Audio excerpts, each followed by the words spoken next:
পুরীর জগন্নাথ দেবের রথের ইতিহাস জানলে অবাক হয়ে যাবেন। ওম নীলাচল নিবাসায়া নিত্যায়া পরমাত্মনে বলভদ্র সুভদ্রাভ্যম জগন্নাথায় তে নমঃ। জয় জগন্নাথ। বন্ধুরা, আশা করি আপনারা ভালো আছেন। সামনের বৃহস্পতিবার রথ, দেখতে দেখতে রথ চলে এলো। তো রথ নিয়ে আমাদের অনেক উৎসাহ, রথের মেলা, রথ দেখব। কিন্তু আপনারা কি জানেন রথের পেছনে যে ইতিহাস আছে সেই ইতিহাসটা কতটা চমকপ্রদ, এবং আপনারা তার ইতিহাস জানলে অবাক হয়ে যাবেন। আজকে এই রথের যে ইতিহাস আছে সেটাই আমি আপনাদের সাথে আজকে শেয়ার করব। সাথে থাকুন, আশা করি ভিডিওটা ভালো লাগবে। আর স্কিপ করবেন না, তাহলে কিন্তু আপনারা কাহিনিটা বুঝতে পারবেন না। শুরু থেকে আপনারা শুনবেন, তাহলেই আপনারা সবটা জানতে পারবেন। ভগবান জগন্নাথ দেবের রথের ইতিহাস শুরু করার আগে আমি বলবো যে এই চ্যানেলে যদি নতুন হয়ে থাকেন অবশ্যই চ্যানেলটা সাবস্ক্রিপশন করে পাশে থাকবেন, সকলের সাথে শেয়ার করে দেবেন, লাইক কমেন্ট করতে ভুলবেন না। কমেন্ট বক্সে অবশ্যই জয় জগন্নাথ লিখে তারপরে যাবেন। অবশ্যই অল বাটনে প্রেস করে রাখবেন, তাহলে আমি ভিডিও দিলেই আপনারা তৎক্ষণাৎ পেয়ে যাবেন। আপনারা জানেন আমি সাধারণত মোটিভেশন, ইনফরমেশন এবং ধর্মীয় বিষয়ক ভিডিওগুলো দিয়ে থাকি। আপনারা সাথে থাকুন, পাশে থাকুন, উৎসাহ দিতে থাকুন, কারণ আপনাদের একটা একটা লাইক শেয়ার আমার কাছে আপনাদের আশীর্বাদের মতো। তো চলুন আজকে আমরা জেনে নিই রথের পিছনে যে চাঞ্চল্যকর কাহিনী আছে ভগবানের, সেটাই শুনব। জয় জগন্নাথ। কুরুক্ষেত্রের যুদ্ধের পর অনেক দিন কেটে গেছে। শ্রীকৃষ্ণ তখন দ্বারকায়। শ্রীকৃষ্ণের জ্যৈষ্ঠ ভ্রাতা বলরাম যোগ বলে দেহত্যাগ করার পর শ্রীকৃষ্ণ এক বনে গিয়ে ধ্যান শুরু করেন। একদিন তিনি গাছের ওপর পা ঝুলিয়ে বসেছিলেন। তার রাঙাচরণকে টিয়া পাখি ভেবে ভুল করে তীর নিক্ষেপ করে বসল এক শবর। তার নাম জরা। আপনারা অনেকেই জানেন কৃষ্ণ ব্যাধের হাতেই মৃত্যুবরণ করেছিলেন। তার বাম পায়ের তীরের আঘাতেই কিন্তু জীবনাবসান হয়েছিল শ্রীকৃষ্ণের। অপঘাতে শ্রীকৃষ্ণের মৃত্যুর সংবাদ পেয়ে অর্জুন ছুটে এলেন দ্বারকায়। দেহ সৎকারের সময় অর্জুন দেখলেন সম্পূর্ণ দেহটা পুড়লেও সকার নাভিদেশ কিন্তু পুড়ছে না। তখনই দৈববাণী হলো, ইনি সেই পরম ব্রহ্ম। অর্জুন, একে সমুদ্রে নিক্ষেপ করো, সমুদ্রেই ওর অনন্ত শয়ন। অর্জুন সেই কথা মতো কাজ করলেন। ঢেউয়ের মাথায় ভাসতে ভাসতে এগিয়ে চলল পরমব্রহ্ম সেই নাভি। আর সেটা লক্ষ্য করতে করতে সমুদ্রের তীর ধরে ছুটে চলল অনার্য সেই শবর, অর্থাৎ জরা। শেষ অবধি তার তীরের আঘাতেই মৃত্যু হলো ভগবানের। দ্বারকা থেকে পুরী পর্যন্ত চলা অবশেষে এখানেই ভগবানের স্বপ্নাদেশ পেল সে। কাল ভোরে আমাকে তুলে নে, এখান থেকে তোর বংশধর শবরদের হাতেই পুজো নেব আমি। তখন থেকেই নীলমাধব রূপে তিনি পূজিত হতে লাগলেন শবরদের কাছে। সময়টা তখন দাপর যুগ। এরপরে এলো কলিযুগ।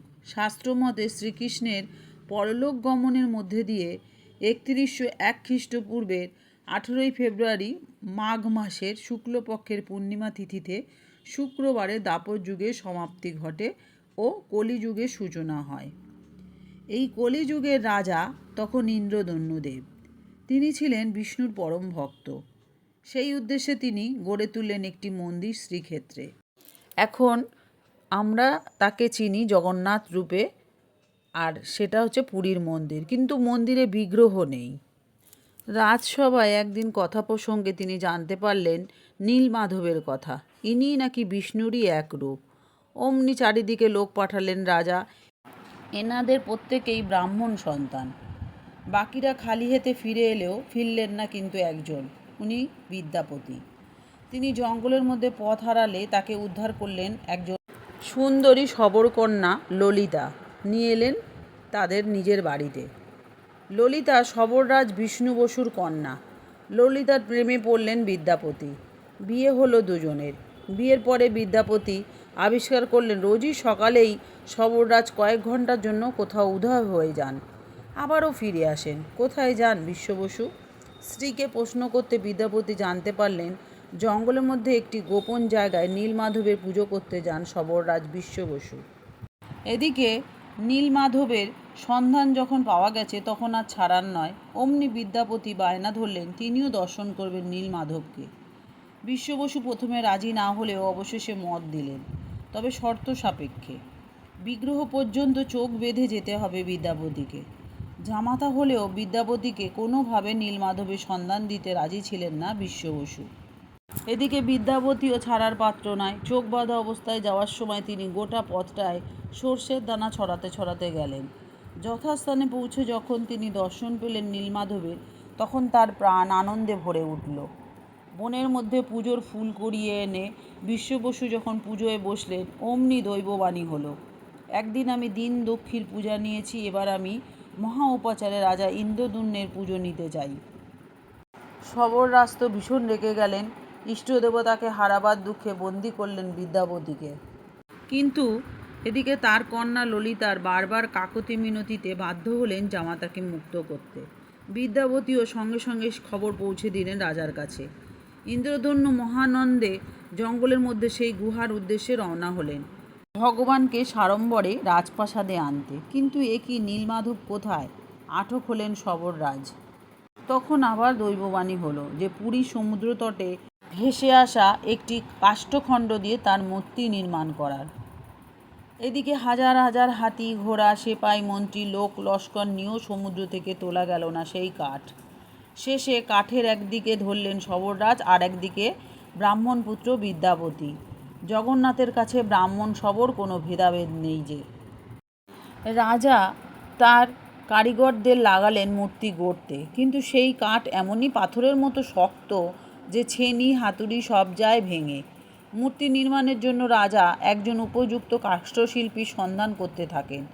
তখন এক রহস্যময় বৃদ্ধ ব্রাহ্মণ কাষ্ঠশিল্পী পরিচয়ে তার সম্মুখে এসে উপস্থিত হন এবং তার মূর্তি নির্মাণের জন্য 21 দিনের সময় চেয়ে নেন। সেই কাষ্ঠশিল্পী রাজাকে একটি শর্ত দেন যে মূর্তি নির্মাণকালে কেউ যেন তার ঘরে না আসে। বন্ধ দরজার আড়ালে শুরু হয় মূর্তি নির্মাণের কাজ। রাজা এবং রানী সহ সকলেই নির্মাণ কাজের ব্যাপারে অত্যন্ত আগ্রহী হয়ে ওঠেন। ইন্দ্রদ্যুম্নের রানী গুণ্ডিচা রোজই রুদ্ধদুয়ারে কান পেতে শোনেন কাঠ খোদাইয়ের কাটার ঠক ঠক শব্দ। 14 দিন পর হঠাৎ রানী দেখলেন রুদ্ধদ্বার কক্ষ নিস্তব্ধ। কি হলো? অত্যুৎসাহী রানী তার কৌতূহল সংবরণ করতে না পেরে দরজা খুলে ভিতরে প্রবেশ করেন। দেখেন মূর্তি তখনও অর্ধসমাপ্ত এবং কাষ্ঠশিল্পী কোথায় যেন হারিয়ে গেছেন।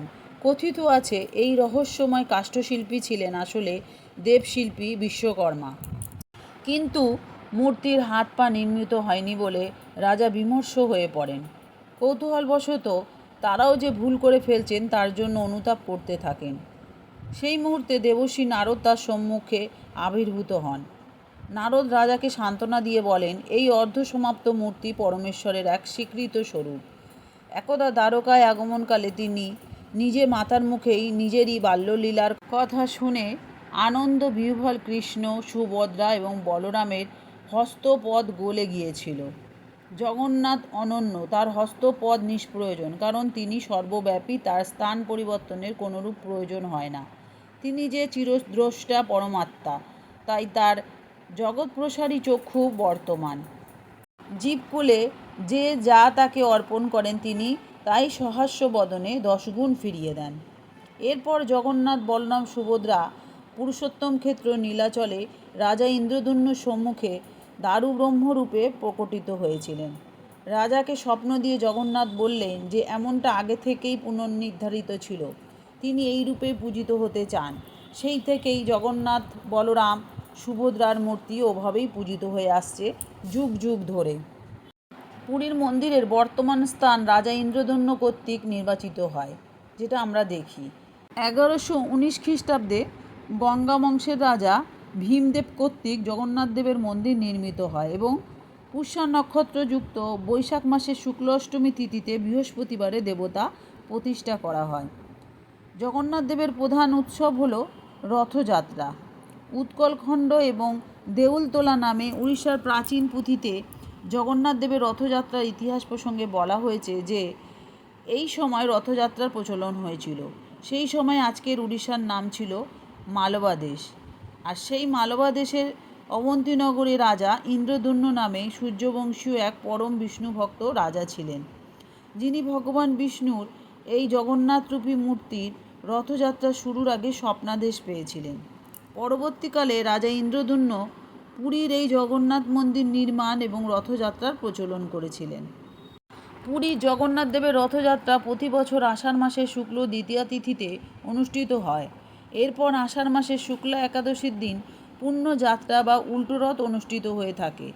যদিও আষাঢ় মাসে পুষ্যা নক্ষত্রযুক্ত শুক্লা দ্বিতীয়া তিথিতেই রথযাত্রা অনুষ্ঠিত হওয়ার নিয়ম, কিন্তু প্রতি বছর তো আর পুষ্যা নক্ষত্রের সঙ্গে আষাঢ় মাসের শুক্লা দ্বিতীয়া তিথির যোগ হয় না, তাই কেবল এই শুক্লা দ্বিতীয়া তিথিতেই রথযাত্রা শুরু হয়। তবে কখন এই তিথির সঙ্গে পুষ্যা নক্ষত্র যোগ হলো সেটি হয় একটি বিশেষ যোগ সম্পন্ন রথযাত্রা। আষাঢ় মাসের শুক্লা দ্বিতীয়া তিথিতে জগন্নাথ দেব বোন সুভদ্রা এবং দাদা বলরাম বা বলভদ্রকে নিয়ে রথে চড়ে রাজা ইন্দ্রদ্যুম্নের পত্নী গুন্ডিচার বাড়ি যান। সেখান থেকে 7 দিন পর আবার নিজের বাড়িতে ফিরে আসেন। এই যাওয়াটাকেই জগন্নাথের মাসির বাড়ি যাওয়া বলে। তবে কালের নিয়মে বদল হয়েছে সেটা। জগন্নাথ, বলরাম এবং সুভদ্রার মাসির বাড়ি যাওয়ার পদ্ধতিটাও। মন্দির থেকে মাসির বাড়ি যাওয়ার পথে পড়তো গুন্ডি নালা, তাই সেই সময় এই রথে করে 3টি বিগ্রহকে নিয়ে মাসির বাড়ি যাওয়া সম্ভব ছিল না। 2টি ভাগে বিভক্ত হয়ে গেছিল রথযাত্রা। প্রথমে 3টি রথে করে শোভাযাত্রা করে ত্রিমূর্তিকে নিয়ে যাওয়া হতো।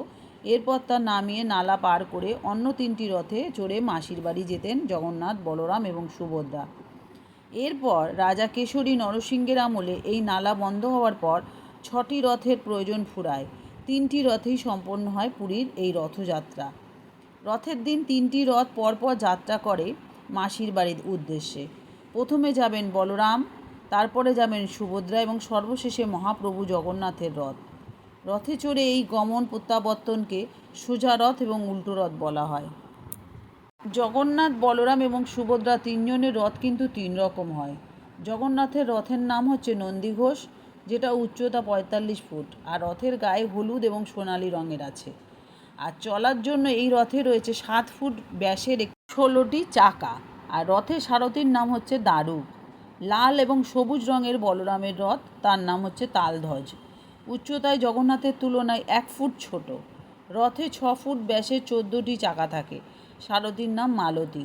সুভদ্রার রথ হলো দর্পদলন। উচ্চতা এর 43 ফুট আর রথের রং হলো লাল এবং কালো। চাকা এর 12টি, প্রত্যেকটির ব্যাস 5 ফুট। এই রথের সারথী স্বয়ং অর্জুন। প্রতিটি রথেই 7 জন করে পার্শ্বদেবী অধিষ্ঠিত। সেই সঙ্গে 2 জন করে দ্বারপাল, 1 জন করে সারথী এবং 1 জন করে ধ্বজা দেবতা থাকে। জগন্নাথ দেবের রথের প্রতিটি অংশ অতি পবিত্র, কারণ 3টি রথেই বিরাজ করেন 33 কোটি দেবতা। তাই এই রথের রশ্মি একটু স্পর্শ করা বা টানা মানেই 33 কোটি দেবদেবীর চরণ স্পর্শ করা। জগন্নাথ দেবের রথের রশির নাম বাসুকী। ধার্মিক সনাতনী হিন্দুরা বিশ্বাস করেন যে রথের রশি ছোঁয়ার থেকে বড় পুণ্য আর কিছুতেই হয় না। জগন্নাথ দেবের এই রথের রশি ধরে টানতে পারলে অশ্বমেধ যজ্ঞের ফল পাওয়া যায় বলে বিশ্বাস। পুরাণের মতে জগন্নাথের রথের রশি সামান্য স্পর্শ করলেও পুনর্জন্ম হয় না। পুরী ছাড়াও আমাদের বাংলাতেও কিন্তু অনেক জায়গায় সাড়ম্বরে রথযাত্রা পালিত হয়, যেমন মাহেশের রথযাত্রা, ইস্কনের রথযাত্রা। বাংলায় রথযাত্রার সংস্কৃতির সম্ভবত সূচনা হয়েছিল শ্রী চৈতন্যদেবের নীলাচল অর্থাৎ পুরী যাওয়ার পর। চৈতন্য ভক্ত বৈষ্ণবরা বাংলায় পুরীর অনুকরণে রথযাত্রার প্রচলন করেন। যাত্রা শব্দের অর্থ গমন, তাই জগন্নাথ দেবের রথযাত্রা এবং উল্টো রথ হিন্দু বাঙালিদের কোনো কাজ বা ধর্মীয় অনুষ্ঠানের সূচনার পবিত্র দিন হিসাবেও কিন্তু গণ্য করা হয়। রথের দিন এটা হয়, ওটা হয়, তাই না, নতুন কিছু সেই রকম। বাঙালির অন্যতম শ্রেষ্ঠ উৎসব দুর্গাপুজোর সূচনা হয় এই রথ কিংবা উল্টো রথের দিন। এরকম অনেক জায়গায় কুটি পুজো হয় এবং অনেক শুভ কাজ হয় এই রথের দিন।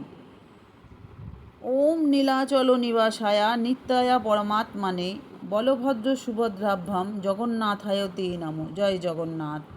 পরমাত্মা স্বরূপ যার নিত্যকাল নীলাচলে বসবাস করেন সেই বলভদ্রদেব, সুভদ্রা এবং জগন্নাথ দেবকে প্রণতি নিবেদন করি। জয় জগন্নাথ। আশা করি ভিডিওটা সকলের ভালো লেগেছে। ভালো লাগলে অবশ্যই সকলের সাথে শেয়ার করে সকলকে রথের এই সুন্দর তথ্যটি জানতে সাহায্য করবেন। তাহলে আজকে বলবো এতক্ষণ আমার সাথে থাকার জন্য আপনাদেরকে অসংখ্য ধন্যবাদ। সবাই সুস্থ থাকুন, ভালো থাকুন, আনন্দে থাকুন। জগন্নাথ সকলের মঙ্গল করুক। সুন্দর করে সবাই রথযাত্রা পালন করুন।